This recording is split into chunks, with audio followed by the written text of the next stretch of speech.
In my last video, we looked at the most effective pharmaceutical solutions for hair loss and discussed each of their pros and cons.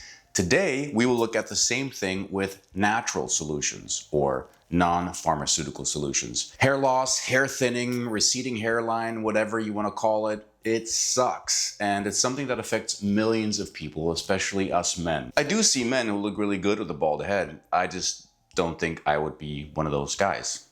I just don't. I want to keep my hair full and healthy for as long as possible. So I've always paid close attention to my hairline and hair thickness. And the big question, of course, has always been, should you go natural or do pharmaceuticals offer the best solution? And so today we are taking a look at the natural solutions out there. There are more than a few options we have to combat thinning hair and to hopefully also boost new hair growth. So for those who prefer a natural approach and or those who don't want to take the risk of having side effects from medication, or like me, you want to use a little bit of both. Some medication and some natural solutions. Here are several natural remedies that have amazing claims to support hair health. While results of course vary, some of these have substantial scientific backing. Just like in the last video, we will split these next few solutions into systemic, meaning that they will affect the entire body and therefore have a much bigger risk of side effects, which would still be much milder than with pharmaceutical options, but still, we have to talk about possible side effects. And then remedies that are localized or non-systemic and therefore don't affect the whole body. Let's start with what we can put on our scalp directly, serums. Now, the good thing about these is that there is minimal to no absorption by our bodies, so there won't be any systemic side effects.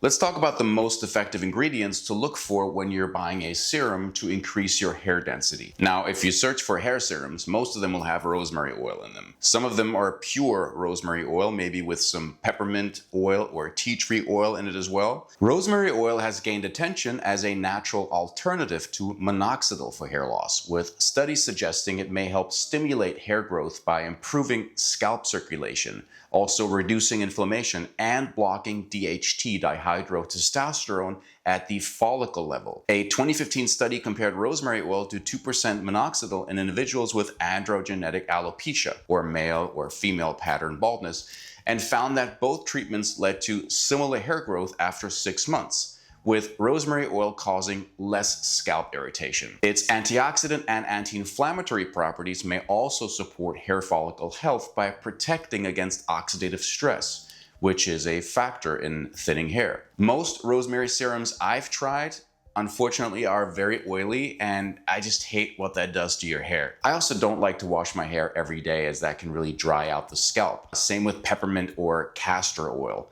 After you put those on your scalp, your hair is pretty much a mess and you need to wash, sometimes twice, to get all that stuff out. Some serums combine rosemary oil with caffeine. Caffeine has shown promise for thinning hair by stimulating hair follicle growth and counteracting the effects of DHT, which we know is the hormone responsible for androgenetic alopecia. Research suggests that caffeine prolongs the anagen or growth phase of hair follicles and enhances blood circulation to the scalp, delivering more oxygen and nutrients to support hair growth. A 2007 study found that caffeine could stimulate hair follicle growth in vitro, making it a potential alternative or complement to traditional treatments like minoxidil. Additionally, caffeine may help reduce inflammation and oxidative stress, two factors that contribute to hair follicle miniaturization. But a lot of serums with rosemary oil or caffeine, I think, are quite overpriced for what they are. There are some newer serums featuring peptides. Peptides act as signaling molecules that communicate directly with scalp cells and hair follicles. They are supposed to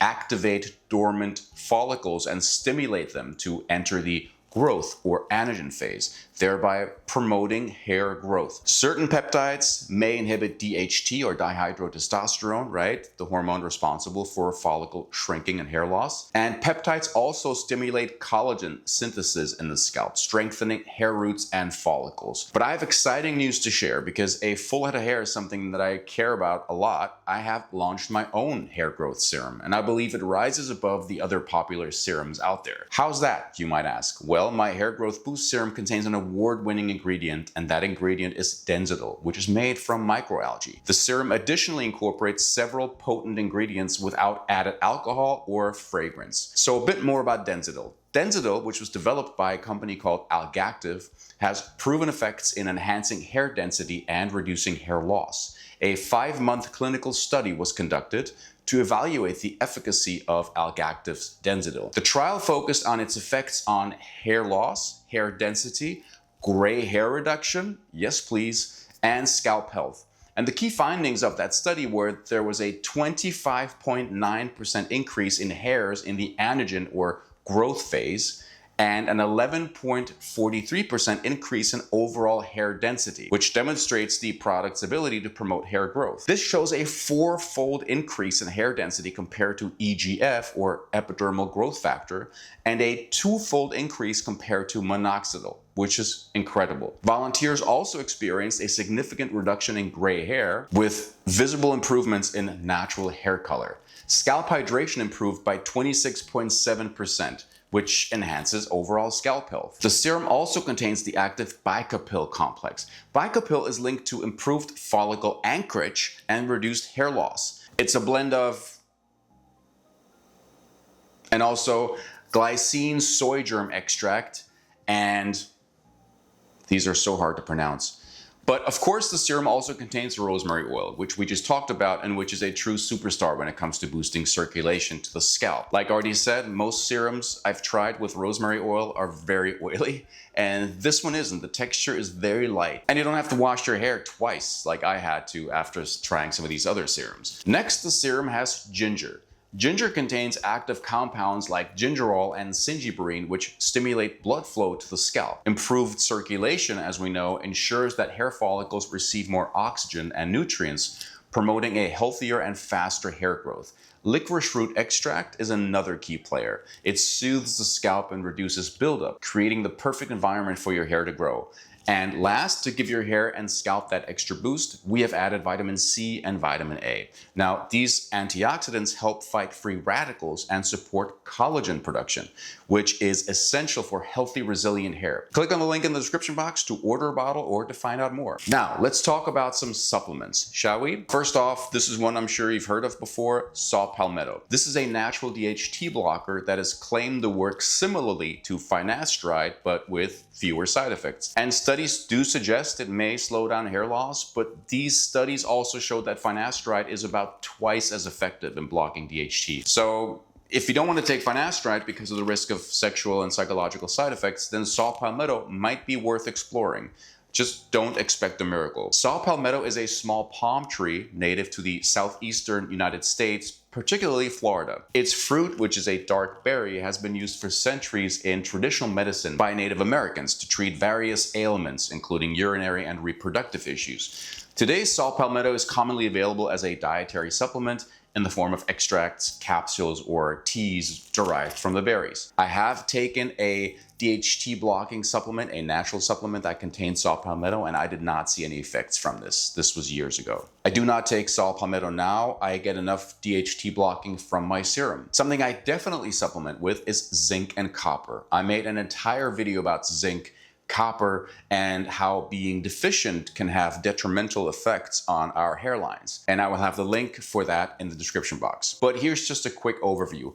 Zinc plays a crucial role in hair growth by supporting cell division, immune function, and hormone balance, all of which are essential for healthy follicles. It helps regulate dihydrotestosterone, DHT levels. Zinc deficiency has been associated with increased hair shedding, weaker strands, and scalp inflammation, which can contribute to thinning. Additionally, zinc supports keratin and collagen production, two vital structural proteins for strong, thick hair. Supplementing with zinc, particularly in individuals with low levels, may help reduce hair loss and improve overall hair quality. However, long-term zinc supplementation can deplete copper, which is another essential mineral for hair health. And I supplement with both at a 10-to-1 ratio. Copper plays a key role in melanin production, which gives hair its natural color. And I made a whole video about some of the things we can do to maybe get some of our natural hair color back. You know what? I will actually post the links for all my hair-related videos in the description box, so you can check it out if you want. But finish this one first, okay? Balancing zinc and copper intake is important because excess zinc can interfere with copper absorption, potentially leading to brittle hair and scalp issues. Ideally, supplements should maintain a zinc to copper ratio of around 10:1 to prevent imbalances and support optimal hair growth. I take 25 milligrams of zinc and 2 milligrams of copper daily. But as always, consult with your doctor before starting any new supplement. Pumpkin seed oil is a natural DHT blocker that may help prevent hair loss, particularly in individuals with androgenetic alopecia. It contains phytosterols, which are compounds that can inhibit 5-alpha reductase, right? The enzyme responsible for converting testosterone into dihydrotestosterone, or DHT. A 2014 study found that men who took 400 milligrams of pumpkin seed oil daily for 24 weeks experienced a 40% increase in hair count, significantly more than the placebo group. 40%, crazy. These findings suggest that pumpkin seed oil may be an effective natural alternative to finasteride, though its effects are of course generally milder. And in addition to its DHT lowering properties, pumpkin seed oil is rich in essential fatty acids, antioxidants, and vitamins, which support overall scalp health and hair regrowth. It contains zinc, vitamin E, and omega-6 fatty acids, all of which help reduce inflammation, and they improve blood circulation and nourish hair follicles. And its anti-inflammatory properties may also help combat scalp conditions like dandruff and dermatitis, which can contribute to hair loss. I don't actually supplement with pumpkin seed oil, but I throw some pumpkin seeds into my breakfast smoothie every morning. And if you want that recipe along with a list of all the supplements I take, click on the link in the description box and I'll send you a free PDF. So what about biotin? Biotin is vitamin B7, right? Biotin supports keratin production and is essential for strong, thick hair. But biotin deficiency is very rare.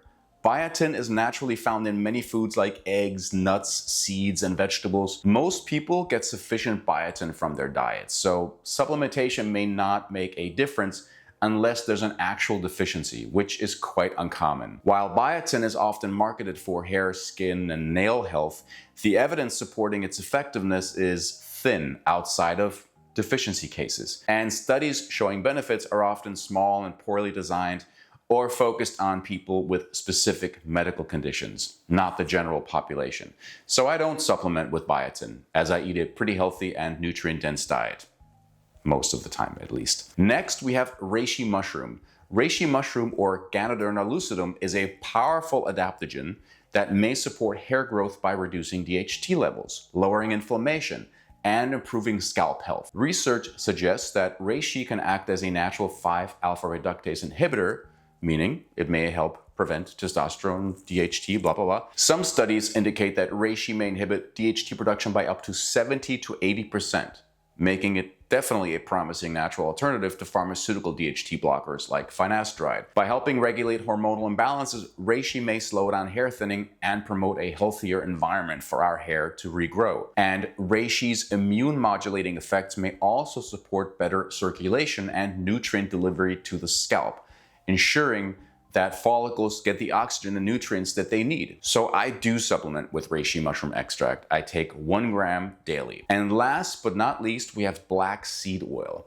Black seed oil, is a natural oil extracted from black cumin seeds. And they are known for its anti-inflammatory, antioxidant, and antimicrobial properties. It's commonly used to support hair growth, improve scalp health, and boost the immune system, and also reduce inflammation, which makes it very beneficial for conditions like hair thinning, dandruff, and overall wellness. It contains a powerful antioxidant and anti-inflammatory compound that helps protect hair follicles from damage caused by free radicals and chronic inflammation. Since inflammation, like we know, around the scalp can contribute to hair thinning and follicle miniaturization, black seed oil's ability to reduce these effects may create a healthier environment for hair growth. So, to sum up, what is the best approach?